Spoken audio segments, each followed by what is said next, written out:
இன்றைக்கு rose milk செய்வதற்கான பொருள்கள்: milk 800, sugar 1 cup,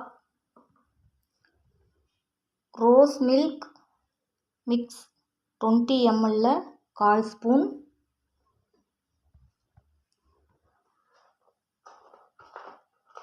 three flavour பாதாம், முந்திரி, திராட்சை. இது ஆப்ஷன். ஃபஸ்ட்டு அடுப்பை ஆன் பண்ணிக்கலாம்.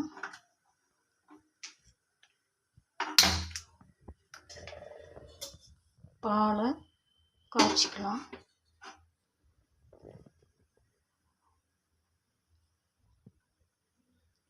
ஒரு 10 நிமிஷம் போதும், 10-15 நிமிஷம் போதும்.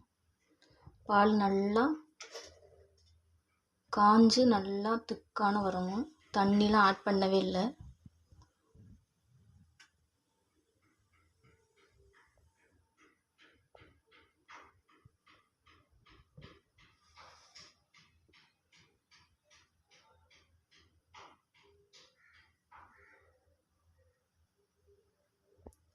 பால் அந்தளவுக்கு இருக்குது, காயட்டும்.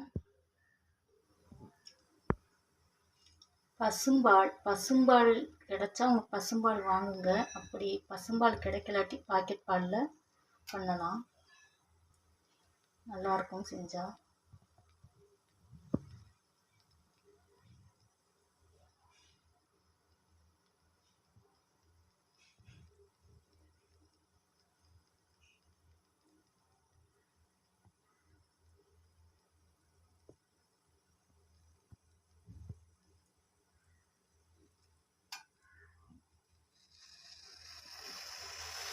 சிம்மில் வச்சுக்கலாம்.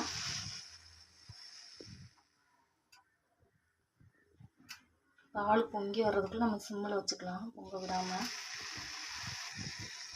பால் நல்லா காயுதுங்க, காஞ்சி இப்போ 10 நிமிஷம் ஆயிடுச்சு. நம்ம அடுப்பை ஆஃப் பண்ணிடலாம். ஆஃப் பண்ணிட்டு இறக்கி பாலை நல்லா ஆற வச்சிடலாம். மில்க் செய்கிறதுக்கு நம்ம பால் எடுத்தாச்சு. 2 மணி நேரம் கழிச்சு எடுத்துட்டேன். ஓப்பன் பண்ணி பார்க்கலாம் இப்படி இருக்கணும். இல்லைன்னு இருக்கு. இப்போ நம்ம மிக்ஸி சாரில் ஆட் பண்ணிக்கலாம்.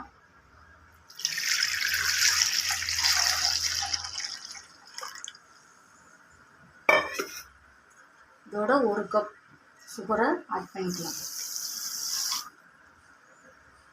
பத்தலாட்டி இன்னும் கொஞ்சம் சேர்த்துக்கோங்க. போதும்னா நீங்கள் இதோட நிப்பாட்டிக்கலாம். இதோட நம்ம ரோஸ் மில்க் மிக்ஸை நம்ம கொஞ்சம் கொஞ்சமாக ஆட் பண்ணிக்கலாம்.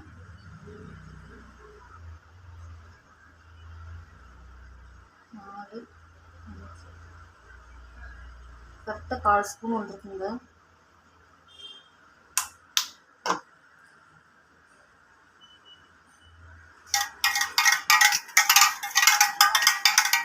மிக்ஸியில் போட்டு நம்ம சர்க்கரை கரையணும், சுகர் கரையணும். அதனால நம்ம போட்டு அடிக்கணும்.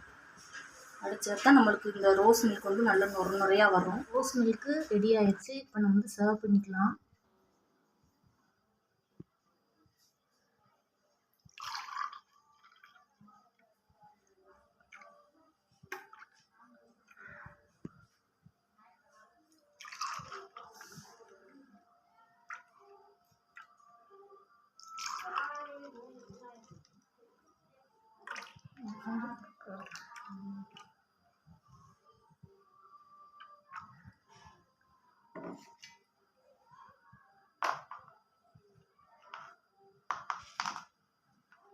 பாதாம், பிஸ்தா, முந்திரி 3 ஆட் பண்ணிக்கலாம். நம்ம ஐஸ்கிரீம் சேர்த்துருக்கோம். பாதாம், முந்திரி, பிஸ்தா. நீங்களும் ட்ரை பண்ணி பாருங்கள். இந்த வீடியோ பிடிச்சிருந்தா லைக் பண்ணுங்கள், மறக்காமல் சப்ஸ்கிரைப் பண்ணுங்கள். தேங்க்யூ.